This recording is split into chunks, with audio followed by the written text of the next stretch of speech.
When I first read about some of these correlations, I didn't believe it. I was like, there's no way. There's no way. They both speak of a first king in civilization coming from the Great Tower at the time of the confusion of tongues, right? So once again, you're like, what? He said that the flood is in the Aztec records, and it even has the date that somewhat matches the Bible.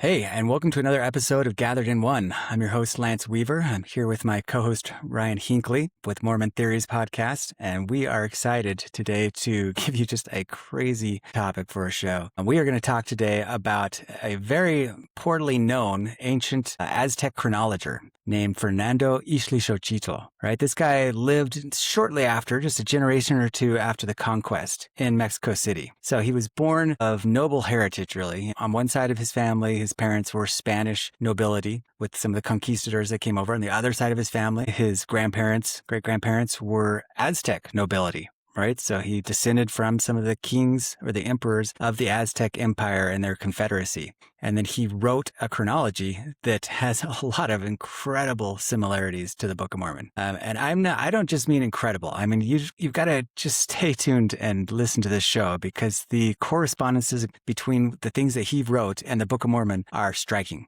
I mean, they're unparalleled. They're honestly unbelievable to me. When I first read about some of these correlations, I didn't believe it. I was like, there's no way. There's no way. And in fact, and then he had like this English translation of, Fernando Ixtlilxochitl's work. And I read it and I'm like, no way. There's no way. And so I had to actually go to the primary source in Spanish, and I speak Spanish, and I translated it from Spanish to English because I had to see this with my own eyes, right? And then I put it into Google Translate and made my own kind of translation. I went and bought like the main book that we're going to be talking about, which is kind of the primary history. I mean, this guy was a major Aztec historian. And like I said, he's living just right after the conquest. So he is not far removed from all the events and the early histories. He spoke the native language as well as speaking Spanish, right? He was raised with the legends of his ancients, on the Aztec side, the Mexican highland cultures, Teotihuacan, as well as being raised with a Christian education. So he understood both worlds perfectly, right? And we'll even talk about, he goes through and kind of talks about that, about how he's so qualified as a historian because he really understands both worlds and he knows how to synchronize them. But the things that he talks about, once again, they just kind of blow your mind. They're a little bit unbelievable. They're a lot like the Book of Mormon. I mean, they're so similar to the Book of Mormon that you might even suspect if there's anything out there that Joseph Smith used to somehow come up with or invent the Book of Mormon, it was this, right? Not View of the Hebrews, not these other really dumb books that if you've actually looked into them and tried to find the correlations between like View of the Hebrews and the Book of Mormon, it's like they're few and far between. I mean, the storylines there's nothing even similar other than like that they're of the same time period, of the same type of people, same genres. This one, however, has striking similarities. And I had to study the heck out of this thing because I'm like, could Joseph Smith have had this book? Like, is it possible that he could have even had it? And the short answer is no. Like, not an English version. He could have had a Spanish version of it, and an English version definitely came his way in 1830. So after the Book of Mormon was already written and translated, but not an English version, right? The Spanish version is he would have had to translate it from Spanish, or there would have had to been some unknown fragment. And we're going to talk about all this because, like I say, this is pretty awesome. So just as a primer, we're going to jump into my articles because I have a lot of articles. And if you would care to, you can jump on my website and follow along with these articles. This is my website, Gathered in One. For most of our videos here, we've gone along with a huge number of articles on all of these topics, but there's 2 or 3 of them that cover the things that we're going to talk about today. So jump into Gathered in One, search for Ixtlilxochitl and evidence of the Book of Mormon and Mesoamerican codices, and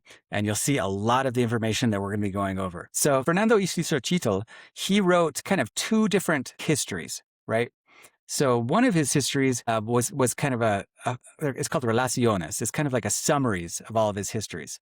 And so he wrote that a couple of years before his magnum opus, right? And his magnum opus is this massive Chichimec history, right? Mm-hmm. So, and this later one is used by all sorts of mainstream historians, right? This is universally accepted by mainstream historians. In fact, it's one of the major sources for Mesoamerican history used by historians, right? For everything from, 500 AD to definitely through to 1500 AD. I mean, this is a very comprehensive history that is, like I say, accepted by scholars. His summaries that we're going to be going through, these are some of the first things that he wrote. They are almost universally dismissed by historians. So it's really kind of weird, right? Because he writes these kind of like ultra religious histories that he basically is trying to find within the Mexica histories aspects of Christianity. And he might have thought these were like his best work, but they are completely dismissed by historians because they're just, too syncretic. They're too mixing of Catholic dogma and biblical concepts with early history. Whereas this one, this is just history. And so once again, it's universally accepted. Kind of funny, honestly. We'll go more and more into that debate because it's a debate that's even had among LDS scholars, right? How much weight to give this history written by Fernando Ixtlilxochitl. And as we go through these things, you'll see why, right? So just this very first quote that I say for the primer, listen to this and compare this to the Book of Mormon, right? This is in his summaries, his obras históricas. He says, it had been 166 years since they had adjusted their calendar with the equinox and 270 years since since the first inhabitants had been destroyed when the sun and moon eclipsed and the earth quaked and the rocks were broken into pieces and many other signs that had been given came to pass, although man was not destroyed. This was in the year Che Kali, which, adjusted to our calendar, happened at the same time that Christ our Lord was crucified. And they say that this destruction occurred on the first few days of the year. Now, if you're familiar with the Book of Mormon, right, you'd be like, what? So when Christ was crucified, you're telling me that the early Native Americans, these are all Mexica people, the Aztec ancestors, that they have history saying that there were massive destructions at the same time that Christ was crucified? And it's not just that. It's like this language, right, where it says here that the rocks were broken into pieces. I mean, let's compare that to 3 Nephi 8.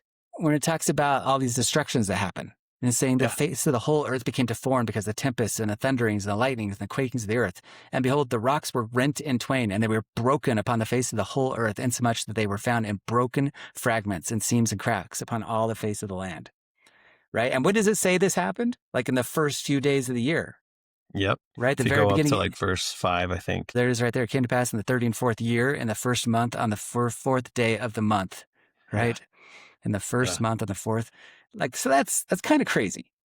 Yeah. I mean, honestly, it's so once again, you can see why it's hard to believe, because this is the first of many, many things that we'll find that are just so spot on between the Book of Mormon and these ancient histories. And I mean, for myself, and I think for a lot of scholars, we think that there's very little evidence in Roman or other global histories of some kind of an actual destruction happening at the time of Christ. It's not something you read about very often. And so It's easy to dismiss this and the Book of Mormon to be like, what? Wouldn't we have a lot of evidence, in different annals? Come to find out, I actually have an article on that too. So if you go to my article right here, Accounts of Destructions and Darkness at Christ's Death from Around the World, there actually are a lot of accounts of destructions at Christ's death, right? Oh, interesting. These are things I hadn't heard of. Like I said, when I got off my mission and started studying a lot of these things, I just kind of went along with the normal status quo. But over the last 20 years, I've accumulated a lot of different histories. And I was really surprised that there's dozens of accounts, not just from Roman people, but definitely from China, right? History of latter of Han dynasty. They've got all these accounts of these big eclipses happening, the sins of the people. Yeah. But there are absolutely accounts. I've checked these out myself too in Chinese history of destructions happening, of them believing in kind of Christian principles. Some people think, well, it's like these are later writers looking back. Maybe they're like projecting their Christian faith on their writings. But from what I've seen, they're not all like that. Some of these Chinese historians are not even Christian, but they're talking about some of these Christian principles. Yeah. And these destructions that happened at the time of Christ. But anyway, there's a lot of them that go all through the Middle Ages. And like I say, the later that you get in these histories, the more you might be tempted to think that maybe these are kind of later authors who are projecting their ideas of destructions of Christ's death on the past. But you can go through and read them yourself. There's a lot of accounts, and I don't know, it's kind of hard to dismiss them all because there's so many of them. The Bible, all it says, right, it just says the rocks were rent, the veil of the temple was torn, and they went dark, right? Yeah. And so in Jerusalem, right? Right, in Jerusalem. So it is really interesting when, we get accounts from China and all around the world talking about things more than just an eclipse even, talking about earthquakes. But none of them are quite as vivid, I think, as this one from Ixtlilxochitl, here in the Americas. which we kind of expect because it literally says in the Book of Mormon that this would be a sign, these destructions would be a sign to the people of the Isles of the Sea, right? It doesn't suggest that there's going to be some kind of major destruction in the old world. It's mainly talking about the Isles of the Sea. So we're thinking the Americas, maybe Australasia, maybe Indonesia, Good point. The Isles of the Sea is what this is centered on. Let's look at another one. Let's just jump ahead and look at some of these other really cool. I have other cool correlations. I have a lot of history here. So if people are interested more on the background of Fernando Ixtlilxochitl, who his parents were, and then this summary of all the different correspondences that we're going to go through, which are crazy. And so this is another really crazy. They both tell of a prophet historian who wrote their scriptures. By there, I'm talking about like the ancient Aztecs, before the Aztecs, the ancient Mexica people, the native people of Mexico. So, I mean, listen to this. This once again is just kind of crazy. Okay. So here in his summaries, this is in 2:4, he says, and before going on, I want to make an account of Humetzin, the astrologer, right? Just kind of their word for their prophet, their person who could tell the signs and stuff. Before dying, he gathered together all the histories of the Tolteca, or all the histories the Tolteca had from the creation of the world up to that time, and had them pictured in a very large book, where he pictured all of their persecutions and hardships, prosperities and good happenings, kings and lords, laws and good government of their ancestors, old sayings and good examples, temples, idols, sacrifices, rites and ceremonies that they had, their astrology, philosophy, architecture, and other arts, good as well as the bad, and a resume of all things of science, knowledge, prosperous, adverse battles, and many other things, and he entitled this book Tiomaxtli, which, well interpreted, means various things of God and divine book. The natives now call this the Holy Scriptures, Tiomaxtli, because it is almost the same principally in the persecutions and hardships of men. So this is really, really interesting, right? Yeah. And we're gonna talk about this a little bit more, because he says that the time that this guy lived was in the 5th century. So he says he lived around 422, 440 AD. Okay. Right around the time, right? We know the Book of Mormon ends at 440 or 420 AD, right? Yeah. And we don't know how much longer Moroni lived after that. But the correlation between this and this idea that Mormon that might have written a whole bunch more than what we have, right? In fact, he kind of says in there that he's like writing 100th part of the histories that he has of the people. And we know that he had gathered them all together and he put them in a record room, right? And so the Book of Mormon is one of many different records. So the fact that some kind of like principal historian who supposedly lived around the time the Book of Mormon says Mormon lived is in these writings that are passed down to Ixtlilxochitl, that he's getting oral histories, he's getting supposedly written histories. He even published some codices that are supposedly copies of more ancient manuscripts of Mixtec and Aztec histories. And so that's really kind of crazy, right? And so once again, you can see why people kind of dismiss this, because it's kind of like, really? I mean, that just seems almost far-fetched. It's kind of hard to believe. Yeah. There's some other really interesting things, because as far as this guy goes, the date that he gives, like I say, is 439.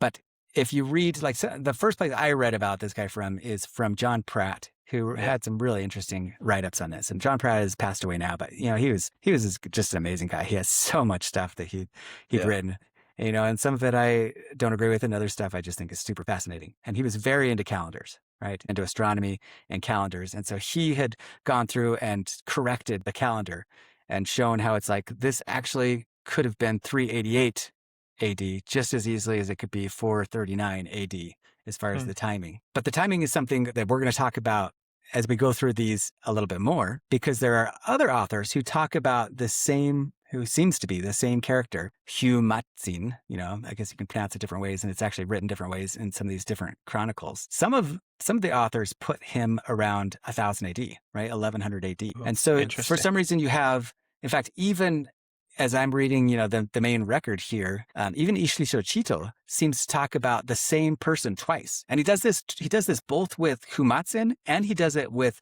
Quetzalcoatl, right? He talks about Quetzalcoatl, a god, and Quetzalcoatl, a king. And they're placed in two different places, right? And one of them is like placed way back around the time of Christ, or in this epoch after the time of Christ. And the other one is put at like 1000 AD. And so then, especially with Humetzin, he's got these dates around, 400 AD, but then he talks about someone else who seems like he's talking about the same person. And now he puts him at 1100 AD. And we'll talk in a minute how I have kind of two possible timelines of the Book of Mormon. And this is the first thing that got me thinking. It's like, why in all these ancient histories am I seeing this confusion between stuff that's happening around 400 AD and stuff that's happening around 1100 AD. Like, did history repeat? Why are they repeating the history? And then I see the same thing in the archaeology, which we'll talk about a little bit, about this kind of trail of destruction of leading all the way from the Valley of Mexico up to New York, that the archaeology shows happened at 1100 AD.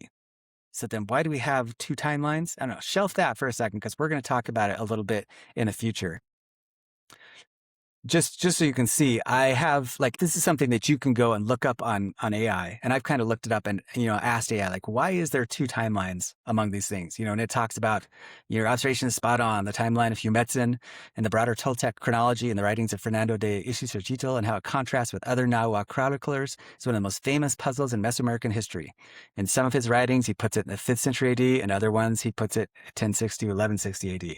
Right. So this is a well-known thing that other authors have talked about, speculated on. We're going to speculate on it a little bit more, but let's jump back in and just talk about a couple more of the correspondences and correlations before we jump into that. Okay. So let's go through the War of Annihilation. Remember, we hit this in one of our other presentations, and we're going to do it again. Let's just read it again, because once again, it's like, well, this is crazy, right? Yeah. It sounds exactly like what the Book of Mormon talks about for both the Jaredite battle and the Book of Mormon battle, where they spend multiple years gathering the people all together only to have this War of Annihilation. So in his summaries, he talks about how in one of the battles, like 1 million people died. But in this, he says, the 3 competitor kings of the great Topitzlin came to the city of Tula with a great army. They told him to get his people ready and that they would understand each other with arms.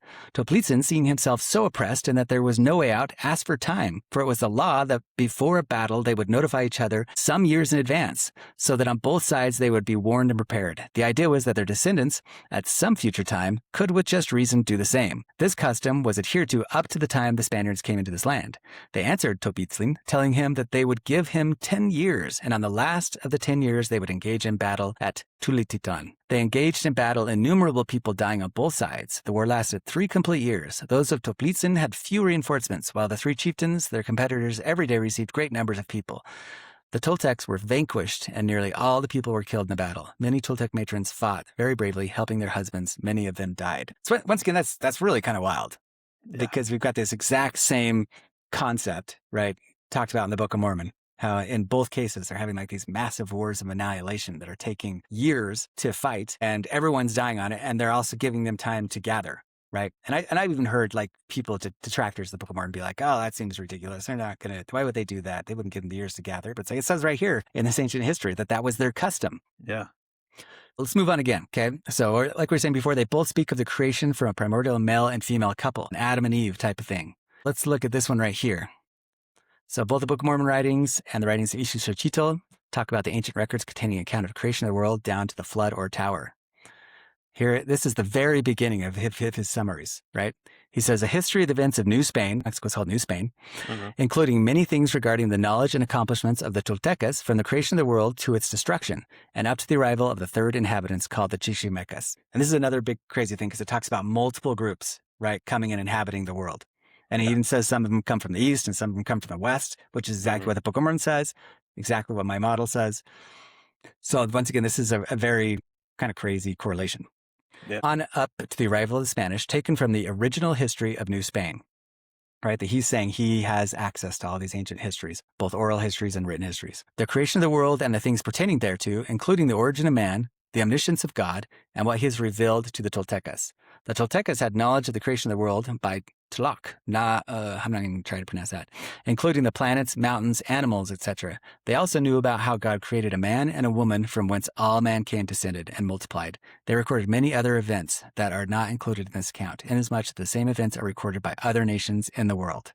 Right. So this isn't unusual to have kind of a Adam and Eve primordial story. It's probably not unique to the Toltecas, to the ancient Mexicans. I think that I've read accounts of this in New Zealand and Polynesia, and different places in the world. So maybe that's not so far-fetched. Yeah. But then he goes on, and this seems like it gets kind of crazy, because it says, the records indicate that the world was created in the year Che Tecpatl, and the period of time from the creation to the flood is called Atonitia, which means the age of the son of water, because the world was destroyed by flood. And it is recorded in the Tolteca history that this period, or first world as they call it, lasted for 1,716 years, after which time great lightning and storms from the heavens destroyed mankind, and everything on the earth was covered by water, including the highest mountain, called Caxtomoklititli, which is 15 cubits high. Now, this is where it's getting to the point where I think that pretty much all scholars are going to be like, no, there's no way. There's no way. This is just too biblical. He's taking his Spanish biblical education and he's projecting it upon these ancient histories, right? Yeah. And I mean, that could be a good synopsis, right? Except for there might actually be an ancient history that's like this, right? There might be something that was kind of similar. We have other accounts of it from other chronologers. And so there's kind of a debate among historians because there seems to be among these early historians, right, in that first 100 years after the conquest, where some of them lean toward the Mexica histories, the histories that are kind of come out of the school of the Chichimeca Mexica people, which invaded from the north and actually founded the Aztec Empire, which was a very like evil, idolatrous, I mean, evil because we're just saying that because they like to sacrifice people a lot, right? Yeah. They're pretty morbid. They like skulls and stuff like that. So, but this is a people that Ixtlilxochitl describes as being kind of different from the earlier people. Like the Toltecas are a separate people. And he often subscribes to a school of priests that came out of Cholula and out of Morelos. So these priests had a somewhat different history. Now, the way that we as faithful adherents to LDS history in the Book of Mormon, right, we look at the Book of Mormon with an eye of faith, and we accept it by faith, not because of its scholarly merits or whatever, but on faith. And so I would imagine, try and project that same faith on these records and be like, well, there probably is some kind of a history coming from one group that really was preserving like biblical information. The Book of Jared even says, what does he say in the very beginning? He's like, I already know that there's a record of the creation of the earth and up to the flood in the record the Gentiles will have. And so I'm not going to include it in this record. Right. That's what he says in this is Mormon, or Moroni translating the Book of Ether. Mm-hmm. So obviously he's like, yeah, I totally know about the creation. I know about the flood. They're in our records, but I know they're going to be in the Gentiles' records too. And so I'm not including it. Right. So any scholar who's non-Mormon would read that out of the Book of Mormon and be like, oh, I mean, this is all just hogwash. Baloney. Yeah, the Native Americans didn't have a record of Adam and Eve down to the flood, blah, blah. Just that's ridiculous, right? But Ixtlilxochitl says, yeah, I found that. I read that. I had a history. And in these ancient books, that's what it says. And all historians say the exact same thing to Ixtlilxochitl as they say to Mormons. They say, hogwash, no way, impossible. Now, what I find interesting is kind of the position that a Mormon scholar has to put himself in, right? Because I've talked to Brant Gardner about this at length on Facebook, and he holds the position of the non-believer. And a lot of Mormon scholars do, right? He absolutely rejects the writings of Ixtlilxochitl. He says, no, these are just projections of his Christian upbringing, right? These aren't true histories. And so then I put it to him. I put to him the same thing I put to you as listeners, right? It's like, well, if you believe the Book of Mormon by faith, and the Book of Mormon says that they had a history of Adam and Eve down to the flood, and that this was a common knowledge among the Book of Mormon people, then why do you have such a hard time believing that Ixtlilxochitl talked to people that had that same record? And that he really is getting this from the natives, not just projecting it from his Christian upbringing. Right. And that's a sound question and a very important question that everyone has to make themselves. And we're going to go through a bunch more correlations, and you're going to have to ask yourself, did he have access to ancient records? Because that's what he says. Do we believe Ixtlilxochitl just like we believe Joseph Smith?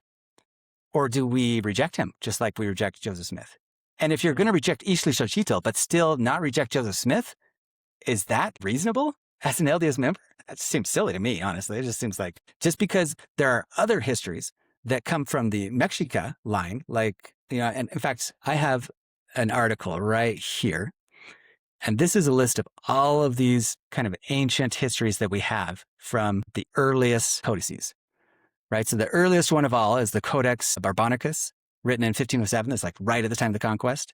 We've got letters from Hernan Cortez, right after the conquest. We've got the memoirs of Bernal Diaz de Castillo, right after the conquest. Really, there's only like 7 before Ixtlilxochitl. He's one of the earliest, right? What? He's in that first century. We've got the Codex Mendoza by unknown Nahua scribes. And these are part of the records that supposedly Ixtlilxochitl has access to, right? He has this big library and he's getting these records out of this. And he thinks he has the correct interpretation of them.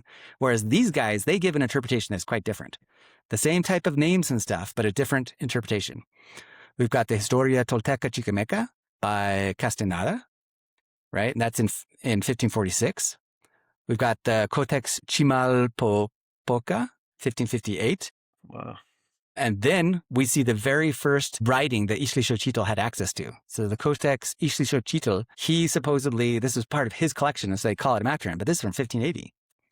So very early on, but this would have been like, I mean, they don't even know when he was born, but this would have been something that was written, that he had in his library, that was written about the same time that he was born. Mm-hmm.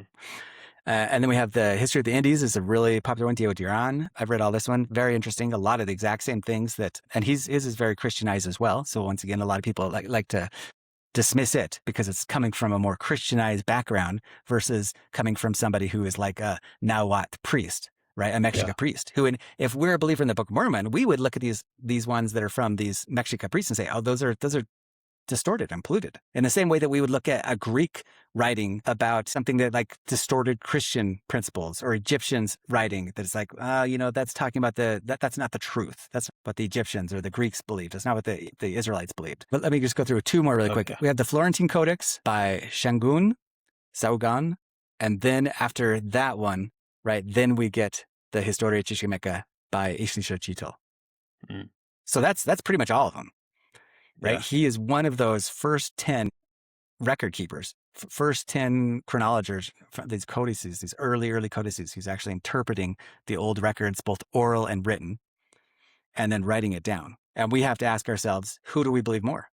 Do we believe someone like Fernando Ixtlilxochitl, who's coming at it from a Christian perspective and says he sees these Christian principles in the writings? Or do we come at it from one of the Nahuatl priests, right, who's part of the religion and the people who are cutting everybody's hearts out and throwing them down the pyramid, who I think that we as Mormons should probably say, oh, these are like heathens, these are part of the group that went apostate and rejected the truth. And their history isn't the more accurate one. It's actually the more distorted one. Yeah, it's a great question. I'm not an expert on your model by any means, but as we've been going through your model and through the various episodes, like I'm starting to kind of get the picture that the Book of Mormon like really was the history of these people, and it's like obviously it's summarized and it only has a certain range to it, like as far in the chronology goes, but like there's just more and more, it appears to be that's their history. And so you would expect to find some of these things in the actual history, right? So you go to a guy who's the historian, Ixtlilxochitl, and he's saying this stuff exists, right? And we can believe him or not, but it's just interesting. You make a great point that he mentions he has these things in his records and that he's referencing these records as he writes his history. And so maybe we should believe him. I mean, maybe those things really are in there. Maybe the things in the Book of Mormon actually are in their history, Yeah. And it's just crazy. I mean, I'm excited to go through the rest, but I'm kind of floored with some of the, just these first ones with the warfare traditions and the first few days of the year, there was a destruction when Christ died. I mean, they could be coincidences. Yeah. But I don't know. It's interesting. At least we should look at it with that lens and be like, what else is there that we can glean from this? Yeah. So. Yeah. I mean, we have the same issue that we have to kind of combat and battle when it comes to Israel, because Israel was supposedly the biggest empire, the main mover and shaker there between the time of David and the time of the Babylonian captivity. They were supposedly kind of empire. They were strong. They were like a very notable culture. And then they get destroyed and every other culture around them kind of swallows them up. And then their histories become the predominant histories. The Greeks, the Egyptians, the Assyrian and Babylonians, like theirs become the dominant histories. So if you were a historian and you're looking at all these different histories going between Babylonian, Egyptian, and Greek histories, and then of course Israel is kind of this small group in the middle, and you're asking yourself, which is true? They're all a little different, but they all tell about like Prometheus sounds exactly like Christ, right? It's like they're all of these really similar stories, but which one is the true one? Like we have to make that decision. And as Christians, we're like, well, we believe the Israelite is the true one. And the other ones are corruptions of the truth. And so the same thing is going on with these codices. We have to ask ourselves, who's got the true history and who's got the corruption of the history? And people like Brant Gardner, he sides with the heathens, right? Cool. That's fine. That's fine. And I understand that if that's the side you want to take and you read those other histories and you're like, yeah, this is far better interpretation. That's your prerogative. But I say, I read these, I've read them, and I say, No, my faith is that this is the truth one. That he is actually finding these from libraries from this smaller group that's in Cholula, right, and northern Morelos. He's not relying on these ones that come out of Tenochtitlan or Toxococo. He's getting the true ones that are actually being passed down from Book of Mormon people. Yeah, and that's huge because Cholula is Zarahemla. Right, Cholula is my Zarahemla. That's the center. That's where most of the Book of Mormon takes place, right? Yeah. The original Zarahemla start down there in Morelos, right next to the priest cult that he actually talks about in Morelos, and then it moves up to Cholula. Yeah. Okay, let's go on. This is pretty cool. Okay, so now we go on here. They both speak of a first king in civilization coming from the Great Tower at the time of the confusion of tongues. Right? So once again, you're like, what? So we've said that he said that the flood is in the Aztec records, and it even has the date that somewhat matches the Bible, right? And we know that the giant stone, the Aztec stone, cuts the world into ages, and each age of the world is destroyed, a huge destruction, right? So we know that part is part of like these Aztec histories. But what we're saying is who's got the true one? Is it the Aztecs who have the corrupted version? And Ixtlilxochitl has the true one, and he had the true dates too, or the other way around. You have to make that decision. So, okay, the Tower of Babel in Toltec records. So here in 1.5, it says, to this they recorded other events, such as how after the flood, a few people who had escaped the destruction inside Toplipetzcatali, which interpreted means enclosed ark, began again to multiply upon the earth. So here he's saying that Noah's ark is in the ancient records. Right? He reads this word, and obviously the word is shared between him and Diogeran and some of these other chronologers, but he sees this as being the story of Noah, whereas the other people see it differently. And if you read their histories, it's quite different. Just like if you read a Babylonian or a Greek thing of their flood accounts, they're going to be quite different. Okay, so on this, he says, after the earth began again to be populated, they built a zakwali, very high and strong, which means very high tower to protect themselves against the second destruction of the world. So here's the story of the tower myth. Yep. And we talked about this with our last Jaredite episode. I want to point out that it says very high tower. It doesn't say Tower of Babel, right? Like obviously he's not trying to explicitly connect that to the Tower of Babel. And the Book of Mormon does the same thing, where it calls the Great Tower, right? Yeah. And a lot of his correlations are like almost word for word, which is really interesting to me. So yeah, continue. I mean, so interesting that it just makes you have to be like, you can see why people reject it. It's too perfect, right? Yeah. He goes on, he says, as time elapsed, their language became confounded, such as they did not understand one another, and they were scattered to all parts of the world. The Toltecas, consisting of 7 men and their wives, were able to understand one another, and they came to this land, having first crossed many lands and waters, living in caves and passing through the great tribulations. Upon their arrival here, they discovered that it was very good and fertile land. So once again, it just sounds like it's like this is so much like the Bible. He must be projecting the Bible into these records because these are picture books that he's reading, and he's able to interpret different glyphs within the picture books. And so then he's saying, like, this says there are 7 people, and this says this. And of course, anyone coming from a non-faith-based perspective would be like, no way. No way. He's just projecting the Bible onto these records. Well, and this sounds a lot like the Book of Mormon, too, because it says they were scattered for one. I don't know if that's in the Bible. Maybe it is, that people were scattered from the tower. I don't know. But the number 2, it says they came to this land, which was very good and fertile land. And that's exactly what the Lord calls the promised land to the brother of Jared. Yeah. It's like the choice land, like the best land ever. It's going to be yours, you know? Isn't that interesting? Yeah, really that is an interesting detail that obviously is not in the Bible. Yeah. Yeah, very interesting. In fact, I think it makes it even more interesting if you know where this is coming from is the Valley of Mexico, right? I mean, North America, you know that it's like, this is probably one of the most fertile choice lands in the world as far as if you're trying to create an empire. But if you're talking about the Valley of Mexico, is it really that fertile?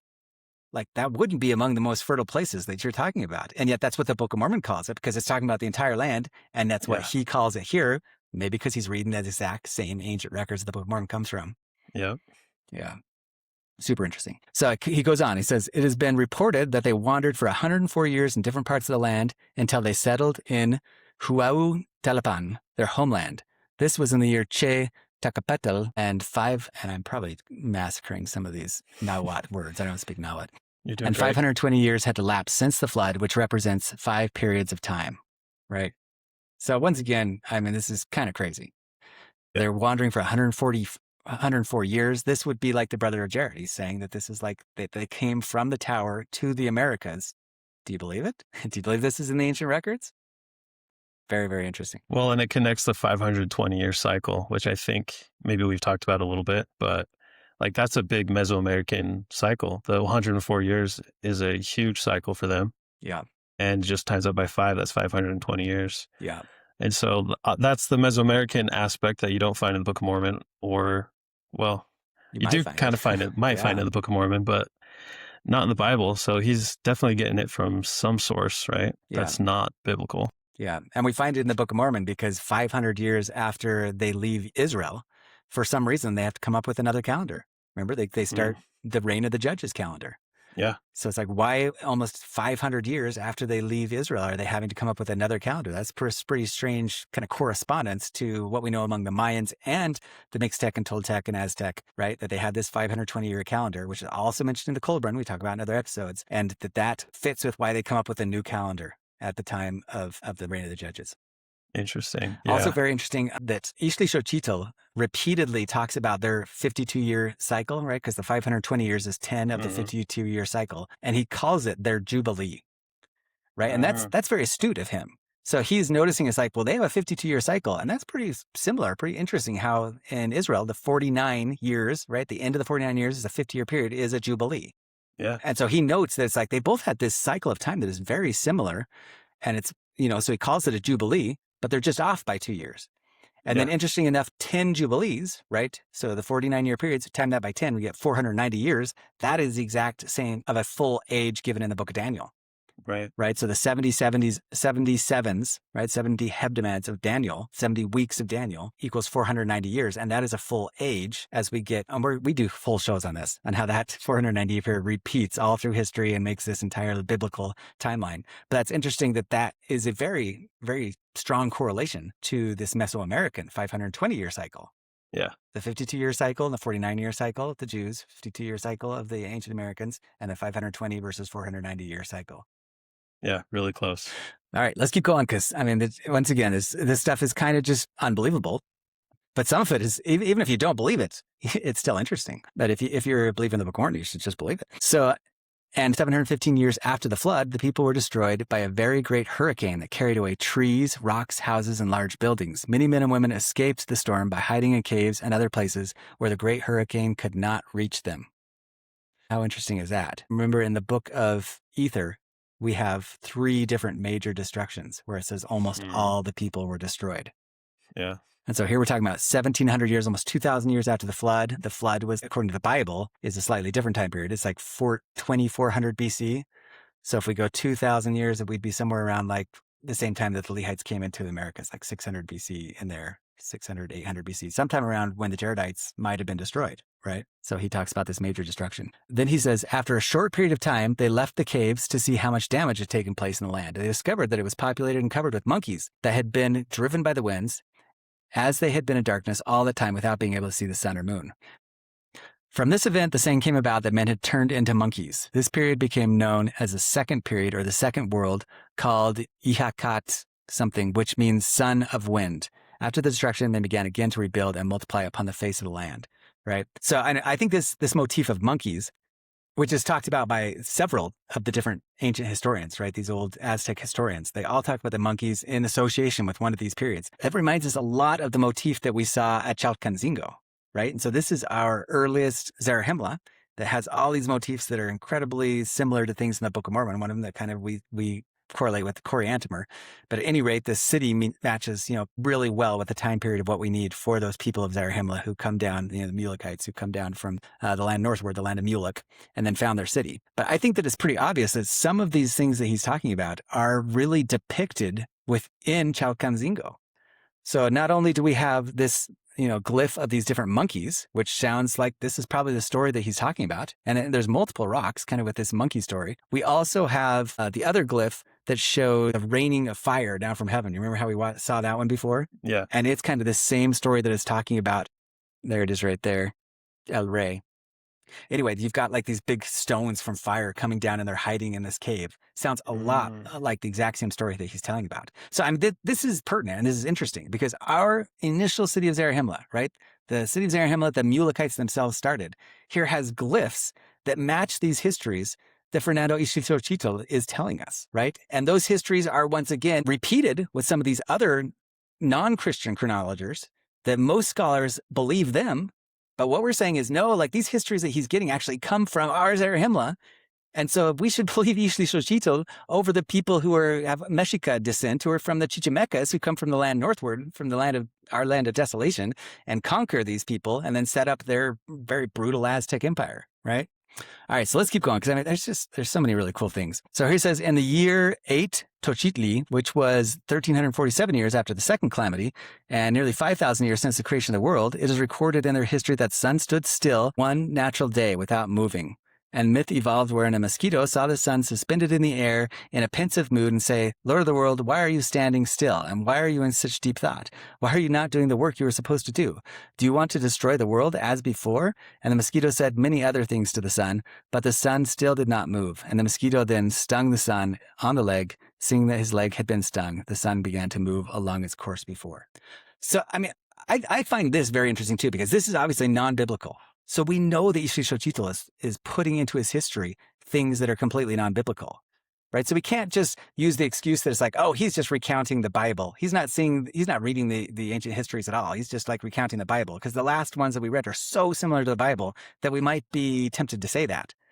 But by the time we get here, it's like, no, these are actual histories that the other historians say, right? So we know that he's actually referencing histories, and there's nothing biblical about this.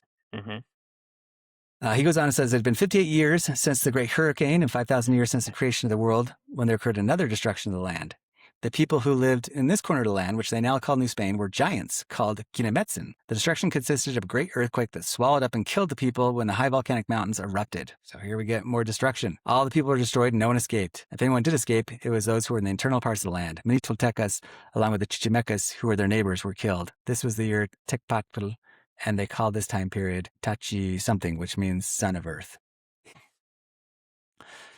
Okay, so back to our correlation chart here. There's some other things that are just really awesome correlations. They both speak of the first king and civilization coming from the Great Tower at the time of the confusion, right? So we went over that one with Brother Jared. And then it says they both speak of a white God who was born of a virgin who ascended to heaven after teaching his people. So that seems pretty crazy, right? Yeah, I want to see this one. Like almost unbelievable. So he says in 137, the people were living in a time of great prosperity. When there arrived in this land a man whom they called Quetzalcoatl. Others called him Human because of his great virtues. He was considered just, saintly, and good, teaching them by deeds and words the road of virtue.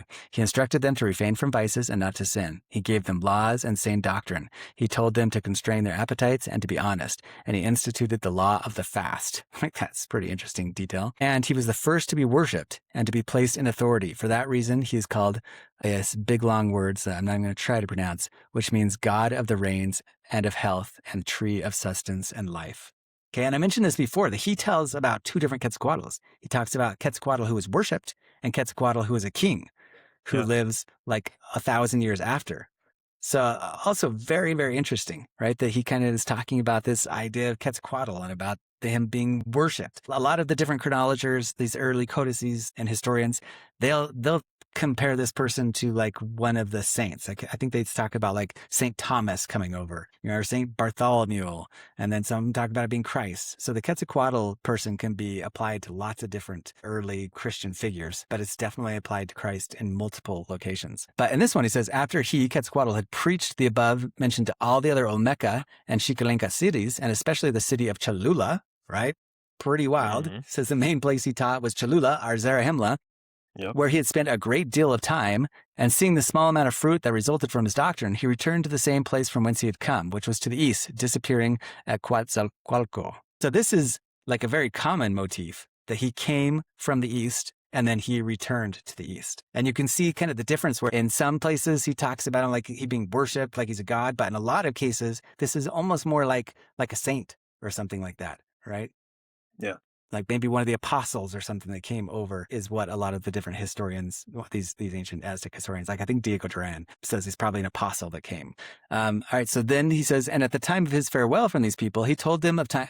them of times to come. He said that in the year that would be called Quetzalcoatl, he would return to them and his doctrine would be accepted and his children would be lords and heirs of the earth. He also told them and their descendants would pass through great calamities and persecution. He prophesied of many other things that would surely come to pass. Quetzalcoatl, by literal interpretation, means serpent of the precious feathers, and an allegoric meaning of a man of exceedingly great wisdom. That's a pretty cool detail that gives there. And Humak, or Human in some cases, some say was the name given to him because his hands were printed or stamped on a rock like a very fine wax, as a testimony that what he prophesied would come to pass. Others say that Human means with a great and powerful hand, right? In other words, he touched the rock with his hand and it made an impression like wax, which that's why I have that hand print with a snake in it, because that's a popular Native American symbol. He's saying here that popular Native American symbol actually comes from Quetzalcoatl. After a few days after he left, the great destruction and devastation took place, which is referred to as the third period of the world. At that time, the great building and tower of Cholula, which was so famous and marvelous, was destroyed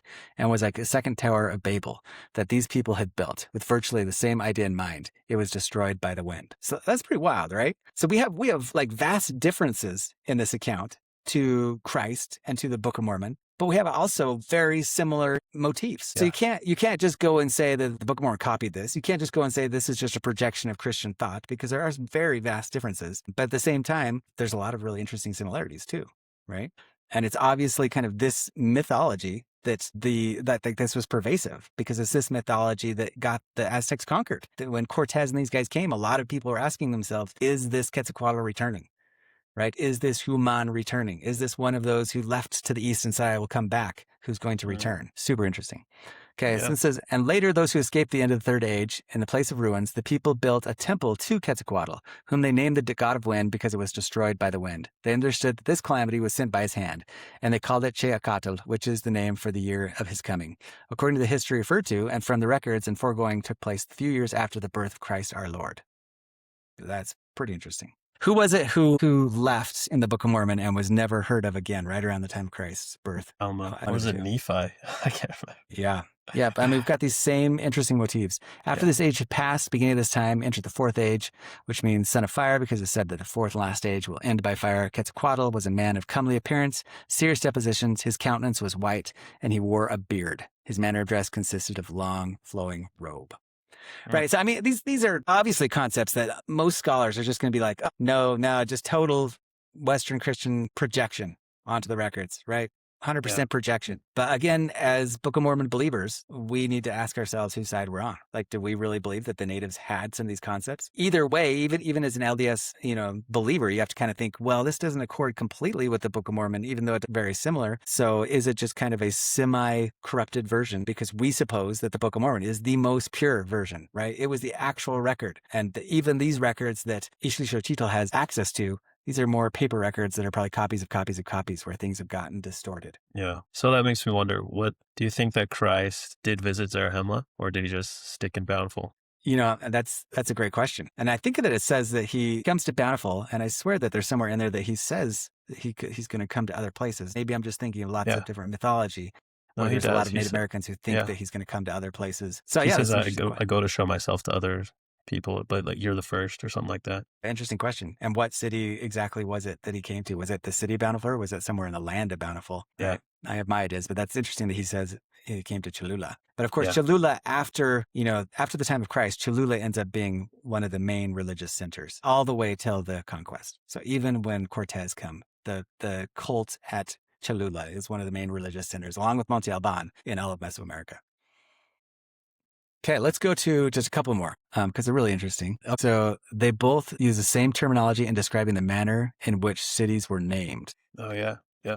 So I think that's kind of interesting too. It says in each place where the Chichimecatl settled, whether it be a large city or small village, it was their custom to name it according to the first king or leader who possessed the land. This same custom prevailed among the Toltecas. The general area was called the land of Tolan after the first king who was so named. Be that as it may, the custom was prevalent in naming other cities and villages throughout the land. I mean, almost exactly word for word what it says in Alma 8:7, right?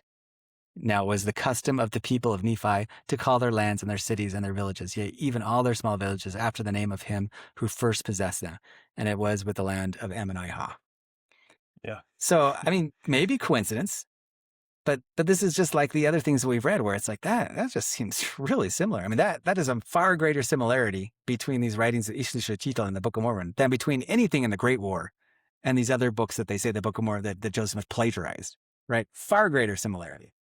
Yeah, and it uses the same words. Yeah. The custom of the first, what does it say? First possessed. Like it uses all those words. Yeah. Just like with the rocks being rent and broken. Yeah. With the thing in the time of Christ. I mean, the exact same terminology. Very, very interesting. Which, of course, this was originally written in Spanish. And so these are English translations of the Spanish, you know, but it's like, it's the same words. It's really interesting. Was this translated by a Mormon? Right. Is that possible? Right. Is that possible? I'm asking, is that, you know what, or was it after? I don't know. Like I say, when I first read all these and went through them, I couldn't believe it. Like I honestly was just kind of like, what? No way. There's no way. These are too similar. And so when I had to be like, could this have been written right before Joseph Smith? Did Joseph Smith base this off of it? And so I got the original Spanish one and translated it. And in my mind, I finally went to like wondering, is it possible that Fernando Ixtlilxochitl was one of the translators in the spirit world of the Book of Mormon? Right? Because I don't know if you've read Skousen's idea of the Book of Mormon, but like the language that the Book of Mormon comes from matches most closely with something from the 1700s. Like it's not from the 1800s. It's from like the early 1700s. The language, if you put it along, you know, a spectrum of all the literary works from every time period, it matches best with like the late 1600s and the very early 1700s. Interesting. Which is when some of these translators of Ixtlilxochitl's work, like, I can't remember his name. He really popularized Ixtlilxochitl's stuff. That's when he lived. So it almost makes me wonder that's like, was there a spirit in the spirit world who's like, it's time for this stuff to come forward. I want to be part of the group that whispers into Joseph Smith's ear, you know, or puts in the Urim and Thummim, however that works for the first part. And, you know, for the second part, he's using the stone and just getting it through revelation.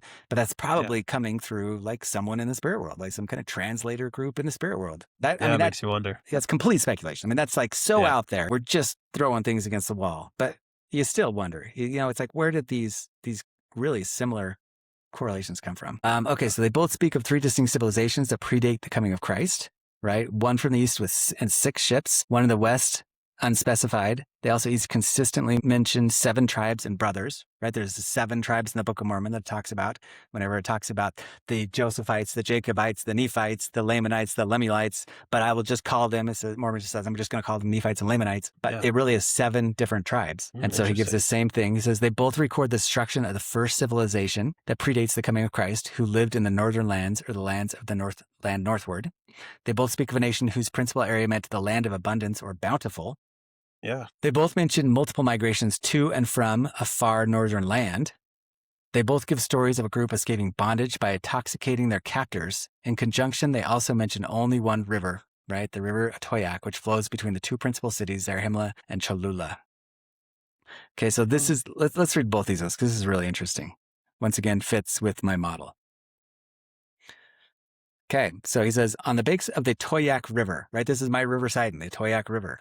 The river that is between Cholula and my Gideon, right? Which is Puebla, right across from Cholula. And then it goes all the way down to the land of Manti. On the banks of the Toyac River, which is one of the one that passes between Puebla and Cholula, my Zarahemla, Puebla, my Gideon, there were found some of the giants, right? Who had escaped the destruction and extermination of the Second Age. Taking advantage of their size and strength, they oppressed and enslaved their new neighbors. And we talked about in one of our other episodes how we have so many names within the Mulekites or the people of Zarahemla. Like so many of those names are carryovers from the Book of Ether. Yeah. And I have a chart of that in my article on that, where there's like 20 different names, where it's like all these names are coming straight from the Jaredites, which leads us to believe that's like not all the Jaredites were destroyed. There's a lot of leftovers of the Jaredites that were actually incorporated within the land of Zarahemla, because that's where we see all these names. So Definitely. This is interesting once again, because we have my Zarahemla, right? Puebla and Cholula. And now we're talking about this civilization of tall people who it says Brother Jared was a large and mighty man, right? Mm-hmm. Some people think that part of that line that came out of the Brother Jared is like these Kinametsin, these giants, these tall people. Yeah. The principal leaders of the new settlers determined to liberate themselves, and the means they employed were to invite the old settlers to a very solemn feast. After the old settlers became full and intoxicated, they were killed and destroyed with their own weapons, with which feat the new settlers remained free and exempt from bondage, and this increased the domain and command of the Xiquilenkas and the Olmecas. So this is interesting because it makes you wonder, because this exact same stratagem is used by the people of Zenith, right, to escape the Lamanites in the end. Yep. So it makes you wonder when Ammon, which once again, Ammon comes from the Jaredite record, if I remember right? Yeah. When Ammon comes to help free them, did he use this stratagem because this was a popular myth, a popular history within the people of Zarahemla themselves? Oh, that is really interesting because I was just reading that the other day and it says that their study was how to escape or something like that. I don't know the exact words, but I think it uses the word study. So what were they studying? And obviously they came up with this a similar idea. So very interesting. Yeah. Yeah, I mean, in Mosiah 22, when it tells about that, go according to thy command, pay the last tribute of wine to the Lamanites, and they will be drunken. We will pass through the secret pass on their camp when they are drunken and asleep. I mean, it's the exact same story, same Yeah. story. And once again, this is another one of those stories that isn't just in Fernando Ixtlilxochitl. This is in some of the other early chronologers. That's So cool. once again, you have to be like, coincidence? Coincidence? I don't know. Did Joseph Smith copy this somehow from, or is this actually part of the ancient history? And we're both deriving this from the exact same early sources of truth that the Book of Mormon comes from. Yeah. All right. Anyway, you can go through these and read them yourself. So for anybody who is curious and wants to read this all in succession, right? I have this article called Ixtlilxochitl's Toltec History. And so this is the English translation of the summaries. So if you want to go here, we just started right there with 1:1, where I went through all of those correspondences. But you can go through all 4 chapters of this history. And I mean, it's like 20 pages or something like that of this early summaries. And there really are a lot of very interesting correspondences. And if after you read this, you're like I was, and you're like, no way. Like, what? Does the original really say that? I have linked here. I did a ton of research to find all these links. So this is no small feat. But you can go here and find them in Kingsborough's Antiquities. You can find them in, anyway, there's separate Chavero's history, Kingsborough's history. Like I said, if you click on this and you actually go to it, it will take you to our Internet Archive, original versions of the English, right? You can even get original versions of the Spanish. You can go to my one where I kind of did my quick and dirty translation that has a translation of even the big book, or you can buy this book itself. I don't think this one, I can't remember if it has the summaries in it, but the full history, you can just go to Amazon and find the history of the Chichimeca. And I have links to all of that. I have links to all of the early chronologers. I have links to all the early versions of these books in my articles. So follow along, just rewind the video, check out in the URL here, and you can see, the address, or you can just Google the titles to all of these articles. Check it out for yourself and see what you think, right? Because this is not a little thing. Like, some of these are very, very distinct. Such correlations that are, like I say, stronger than anything you'll find in like the View of the Hebrews or whatever that other book is that a lot of people say that Joseph Smith plagiarized. The Lost War. Yeah. Yeah. So I also have an article on the history of Chichimeca and give a pretty broad outline of it, as well as even the chapters that are incorporated in it. And something that's really interesting in here that you might be interested in, down a little further, under Valleta's stuff, there is a table of Aztec migration accounts, right? So we kind of touched on this when I was talking before, that the main book, Ixtlilxochitl's main book, he talks about multiple migrations. And these are histories that are throughout all of the different codices of where the Chichimeca and the Aztec and the Mixteca come from. And in almost every account, all 3 of these major people are making migrations from some faraway place, right? In some cases, it's Aztlan, and in some places, it's Tolanzingo, right? So, and Tolanzingo just means like the new Tolan. And so there's a lot of speculation on where these places are, like what it's talking about. Where is Aztlan? It's almost like this mythical Shangri-La type thing, that they came from this place in the north. But in Ixtlilxochitl's records, he gives very, very detailed accounts of exactly how many days' journey it was between those locations and the Valley of Mexico. And all sorts of different authors have speculated on where that is. Kind of the consensus is that it was in West Mexico. But when you actually look at and the West Mexico makes sense because that's where my Jaredites landed, right? So the original inhabitants in my model would be from West Mexico. Like, that is so I think Aztlan is probably even kind of passed down in mythology from the original landing place of the Jaredites, which is where Orson Pratt said that Joe Smith said that they landed as well. But what's interesting though is if you follow his account, right, and talk about exactly how many days' journey it was between them, and I have lots of maps on this, it takes you up further than West Mexico, right? And it even says how many miles that that number of days is. It says, I think specifically that each day, a day's journey was 15 miles, give or take. Mm-hmm. And so then you can actually count that many of days because he gives exactly how many days it was. And it ends up being like 2,600 miles. So a lot of historians who say that it's like, oh, well, these journeys are just happening around the Valley of Mexico, which, in a lot of cases it's hard to know because he'll say they went from this town to this town to this town. And some of those towns might have 5 or 10 towns in Mexico that are called that today. So they'll be like, well, are they talking about this town that was in the West Coast or on the East Coast in Veracruz and Nayarit? You just have to guess. But if you go by the distance itself and suspect they're not just going in circles, it takes you into North America. So once again, we have another evidence kind of my model where these people are coming from very far distances. And not only that, one of the groups comes right there at about 440 AD. And the mythology kind of is that they went up and they fought a huge battle. And then there was this big army. And after there was nothing left for the army to do, they came back home and took over the government. Interesting. Right? I have lots of different Aztec migration maps in some of my articles, and it details one at a time everywhere where they stopped. So you can kind of go here and read about the different migration accounts and then find them in my different articles. And then the last thing that ties into this is this dating thing, right? That we talked about, that you can ask AI about. Why is it that in some cases, Ixtlilxochitl has this early dating thing where things are happening around 400 AD, and in other cases, him as well as the other authors are putting it at 1100 AD, right? So that is a great place to go to my article entitled, Were the Book of Mormon Nephites Actually Toltecs and Anasazi? Evidence for the Final Exodus and Battle. And we're not going to talk about that very much in this video, but it's definitely worth somebody checking in. We'll do an entire episode on this sometime in the future about my different evidences that I have for destruction going all the way from the Valley of Mexico, right? The city of Tula Hidalgo gets attacked around 1100 AD. The Anasazi collapse shortly thereafter. The Mississippian culture collapses shortly thereafter. We've got dead bodies and cannibalism all over the Aztec lands in this place where they're building with cement and they're eating each other, just like the Book of Mormon says.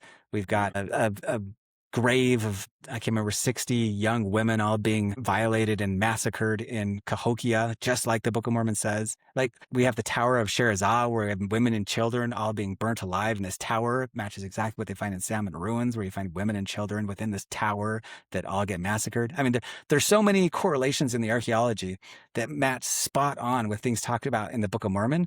That's why, for me, when I look at those and I see this, like the archaeological date is 1100 AD, but the Book of Mormon date is 400 AD, I kind of ask myself, what's going on here?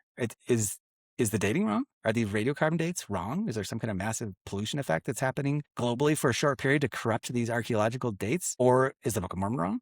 Like, is there some kind of a lacuna in the Book of Mormon? You got to explore those possibilities because the correlations are uncanny, and they're carried out within this Fernando Ixtlilxochitl history, where he kind of gives even both numbers, where he's even seems confused as to which dates are the true ones for people like Humetzin, the astrologer, the prophet who assembled their entire history. Yeah. But if you go through this article, I give, an argument. I talk about how Fourth Nephi just doesn't really work. Like, the amount of time that's in Fourth Nephi compared to how many people there are in that, they would have been having their kids at like age 95, right?